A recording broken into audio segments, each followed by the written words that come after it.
For every film that is released in theaters or on streaming services, dozens more are canceled before they are completed. Filmmaking is a difficult process, and many films fail due to financial restraints and creative differences.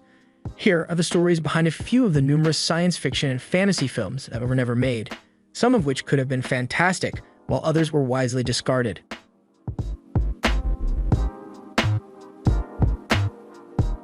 Quentin Tarantino's Star Trek.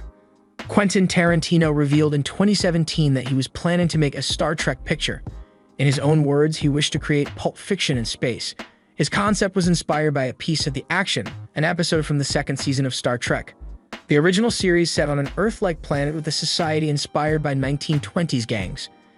Tarantino proposed his idea to J.J. Abrams, the producer and director of Star Trek, who liked it enough to form a writer's room. As a result, Tarantino collaborated with Mark L. Smith, who wrote the script for The Revenant, 2015. Smith describes the plot as having a little time travel stuff going on and a lot of fun with Chris Pine's Captain Kirk. Tarantino has stated, in a departure from prior Star Trek media, "If I do it, it'll be R-rated." However, at the end of 2019, he declared that he would no longer be working on the project, albeit he did not explain why.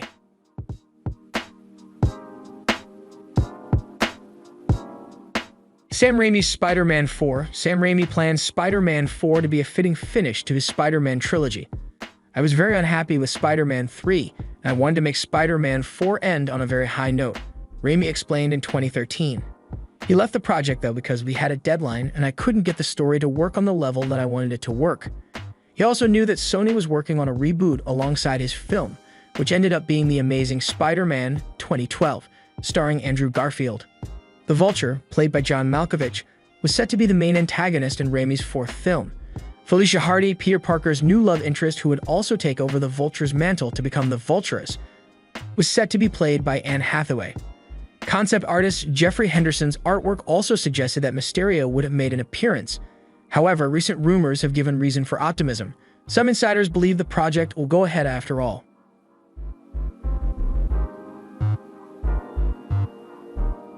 Batman Unchained, aka Batman Triumphant. Following the poor reception of Batman and Robin, 1997, director Joel Schumacher intended to take a darker approach in the sequel. "I felt I disappointed a lot of older fans by being too conscious of the family aspect," he said in 1997 to Variety. "I'd received tens of thousands of letters from parents requesting that their children see a film.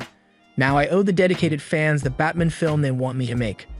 Scarecrow and Harley Quinn would have teamed up against Batman in Batman Unchained, also known as Batman Triumphant, though screenwriter Mark Protosevich has no idea why. "I remember going to the Face/Off set and asking Nick Cage to play the Scarecrow," Schumacher says. In addition, cameos from Danny DeVito as the Penguin, Michelle Pfeiffer as Catwoman, Tommy Lee Jones as Two-Face, Jim Carrey as the Riddler, and Jack Nicholson as the Joker are planned. However, it was Batman and Robin's poor reaction that doomed the film. Following its termination, Warner Bros. Investigated a few alternative avenues, including Clint Eastwood as an older version of The Dark Knight, but none came to fruition until Christopher Nolan's Batman Begins in 2005.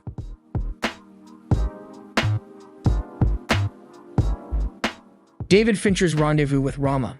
Years were spent by director David Fincher and actor Morgan Freeman attempting to adapt Arthur C. Clarke's Rendezvous with Rama, 1973, which is about a giant alien spaceship entering the solar system.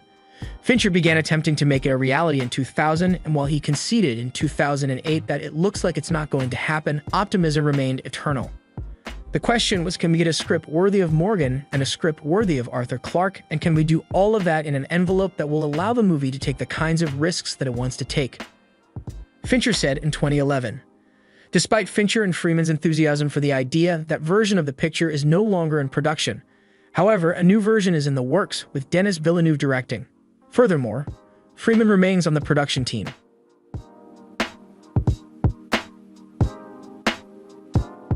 David Cronenberg's Total Recall. Total Recall, 1990, directed by Paul Verhoeven and based on Philip K. Dick's We Can Remember It For You Wholesale, 1966, is a humorous sci-fi action film. Still, if it had been up to the original filmmaker, David Cronenberg, it would have had a far harsher tone. Before bringing in Cronenberg to write and direct the film, producer and screenwriter Ronald Shusett collaborated with Dan O'Bannon, who authored the screenplay for Alien, 1979. Cronenberg went through 12 script revisions, but his vision didn't mesh with Schusett's. According to Cronenberg, Shusett informed him, "We want this movie to be like Raiders of the Lost Ark Goes to Mars." To which the filmmaker responded, "Okay, well, I'm not doing that movie," and quit.